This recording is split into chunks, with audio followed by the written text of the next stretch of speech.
Le résumé avec Aminata Garba et Akote Waglasan. Le leadership féminin pour un futur égalitaire dans le monde libéré de la Covid-19. Tel est le thème du 46e anniversaire de la Journée internationale de la femme célébrée chaque 8 mars. Un événement qui donne l'occasion d'évaluer les progrès réalisés en matière des droits humains. En effet, la pandémie de la Covid-19 a engendré beaucoup de conséquences sur la vie socio-économique de la population du monde entier. Dans ce contexte, le gouvernement du Niger a pris des mesures de prévention et élaboré un plan de préparation et de réponse avec l'appui de ses partenaires, ce qui a permis la mise en place des dispositifs de prévention et de gestion de la pandémie. Grâce à ces dispositifs, la tendance est à la baisse au Niger. Au cours de la pandémie de la Covid-19, le leadership féminin a pris un coup dur car les femmes sont souvent confrontées à des divers obstacles d'ordre social, économique et politique. Des actions allant dans le sens de l'amélioration des conditions de vie de la femme pour sa pleine participation au processus de développement ont été entreprises par le gouvernement du Niger et ses partenaires.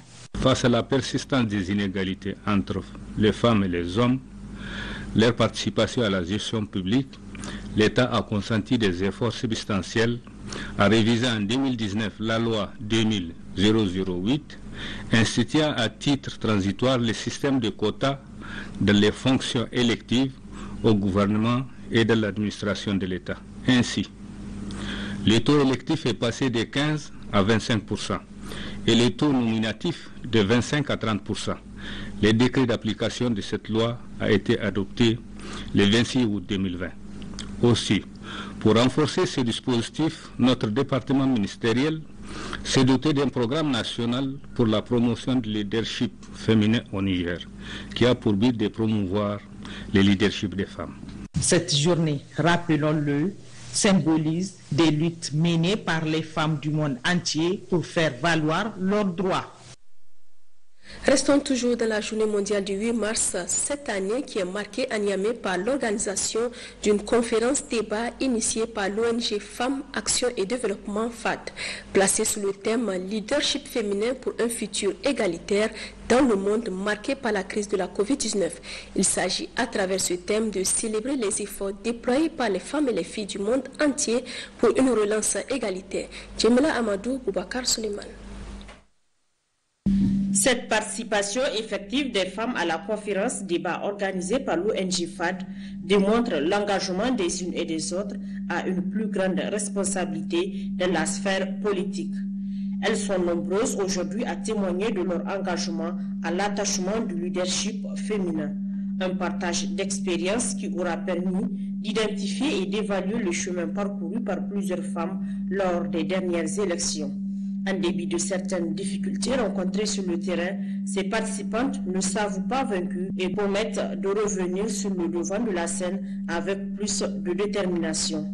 Nous avons eu le courage d'accepter de battre campagne auprès des hommes.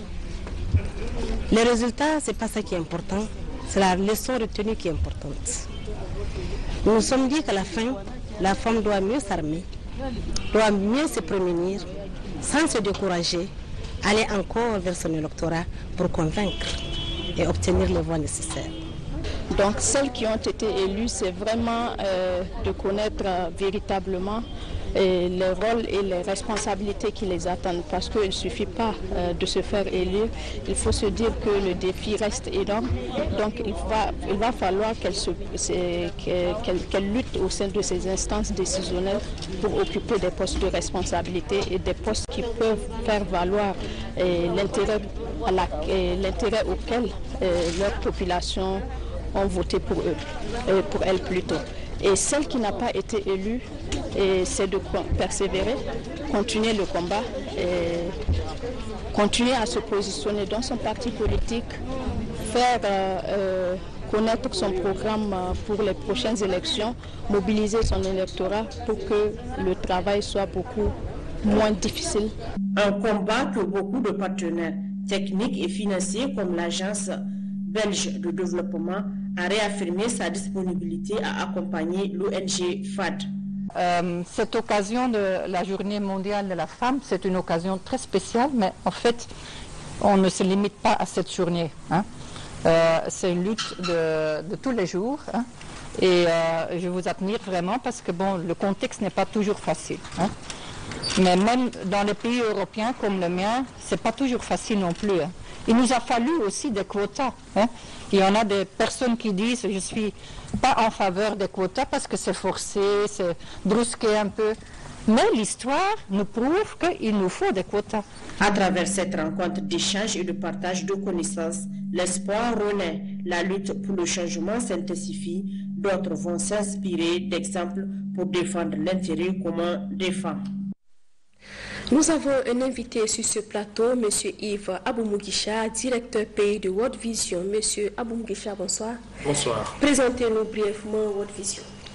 World Vision, c'est une organisation non gouvernementale internationale fondée en 1950 qui est à l'œuvre dans plus de 100 pays dans le monde et dont le travail bénéficie à 100 millions de personnes, du moins pour l'année 2020. Et c'est une organisation qui est à l'œuvre au Niger depuis 1994. Notre travail au Niger vise à accompagner le gouvernement de la République du Niger dans les secteurs comme l'eau, l'assainissement et l'hygiène, l'éducation, la santé, la nutrition, la sécurité alimentaire, la protection de l'enfant et la cohésion sociale. Notre travail est dans 6 régions actuellement et ce travail bénéficie à quelques 1 million de personnes au Niger. Précisément, quels sont les projets qui contribuent à l'autonomisation de la femme au niveau de votre organisation? World Vision, dont la vision est d'assurer le bien-être de l'enfant. Notre vision est pour chaque enfant la vie dans toute sa plénitude. Cela va de l'accompagnement des familles et du rôle de la femme dans le bien-être de l'enfant et de la communauté. Cela veut dire que notre travail a un grand volet d'accompagnement et d'assistance aux femmes.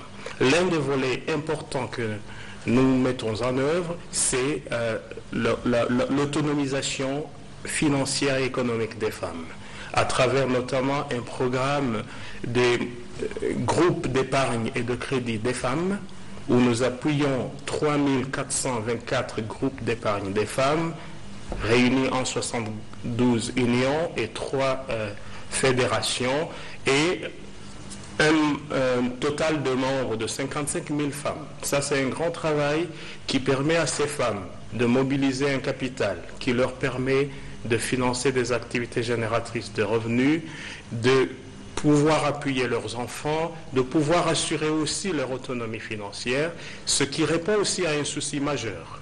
Le souci que les femmes n'ont pas accès à un capital, n'ont pas accès aux services financiers donnés par les services en place et sont souvent appelées à répondre aux besoins des familles et de leur communauté.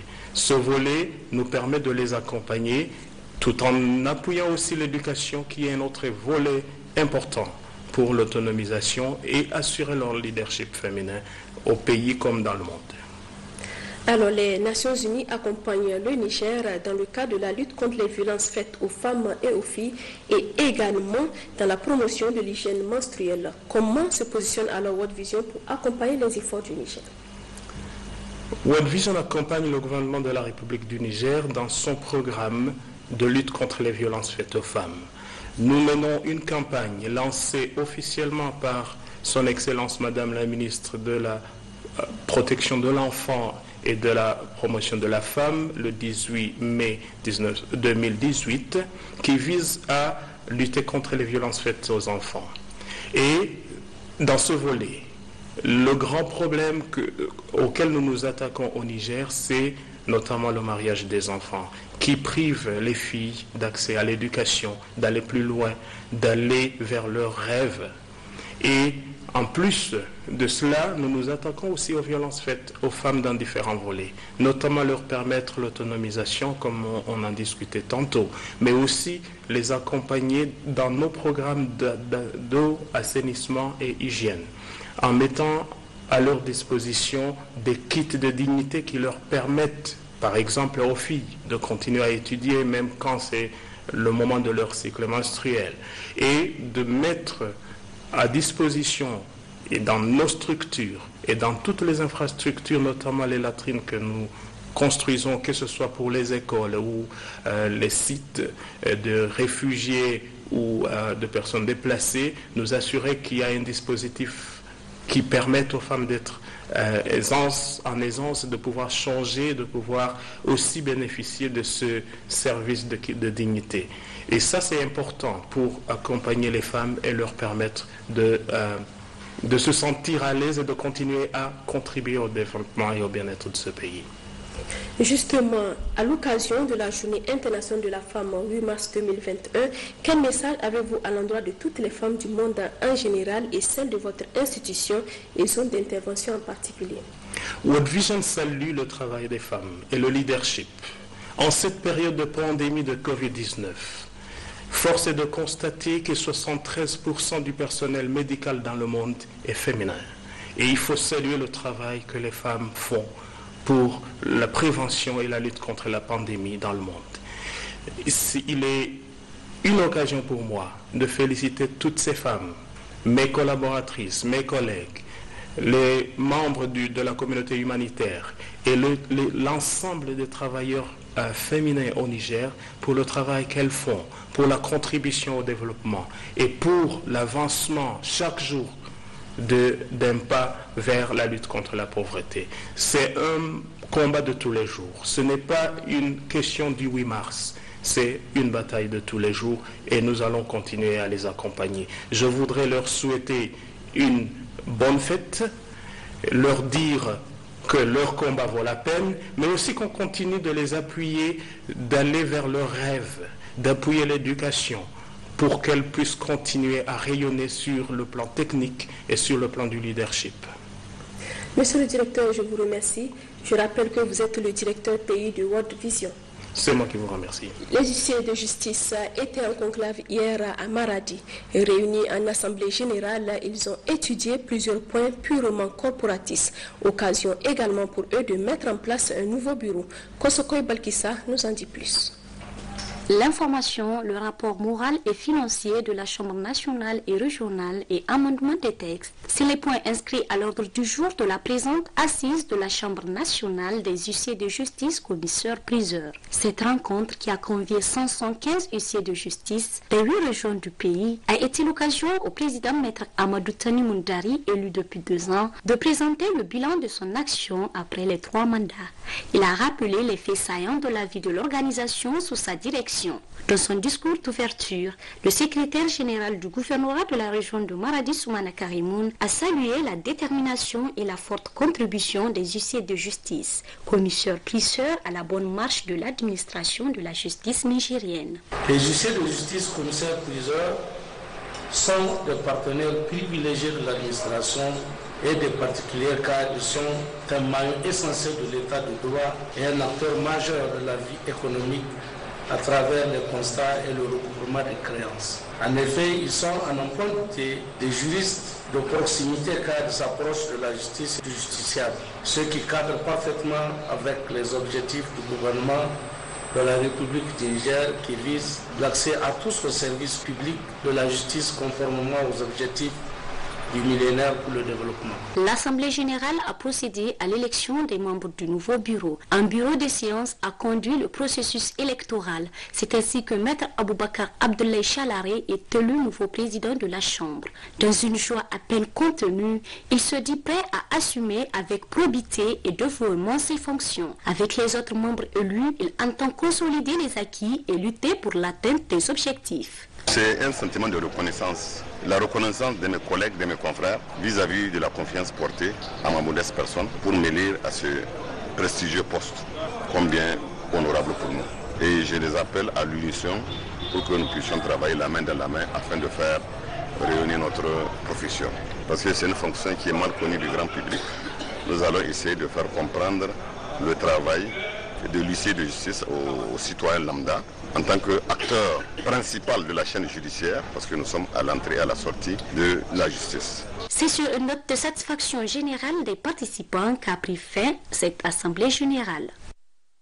Une mission conjointe de l'Union européenne et de l'Agence française de développement séjourne depuis peu à Agadez. Cette mission a tenu une séance de travail avec le gouverneur de la région. Objectif, faire le bilan de leurs interventions dans la région. Le point avec Moussa Efala et Bachir Harouna. Cette importante délégation conjointe Union européenne et l'Agence française de développement AFD, conduite par le chef de coopération de l'Union européenne, William Jones, est composée de la directrice adjointe de l'Agence française de développement AFD, Émile Garrett. Au cours de la séance de travail avec le gouverneur de la région d'Agadez, la mission conjointe a eu à connaître et à apprécier la situation globale de la région d'Agadez à travers une présentation détaillée qui s'articule autour de 3 points, à savoir le résumé de la situation des interventions de l'Union européenne et de l'Agence française, les défis et les attentes de la région d'Agadez. Le gouverneur de la région d'Agadez a saisi cette opportunité pour remercier l'Union européenne et l'Agence française de développement pour les appuis multiformes à l'endroit des populations de la région d'Agadez. L'Union européenne et l'AFD sont des grands partenaires de la région d'Agadez ainsi que le démontreront les informations qui vont suivre, et nous voulons pouvoir compter sur la continuation de cette collaboration, de cette coopération, de ces appuis, de ces interventions, que nous voulons qu'ils soient inscrits dans la longue durée. Le chef de la coopération de l'Union européenne a expliqué les raisons de leur présence à Agadez et ses impressions face aux attentes de la région d'Agadez. Nous avons des investissements très importants en cours ici.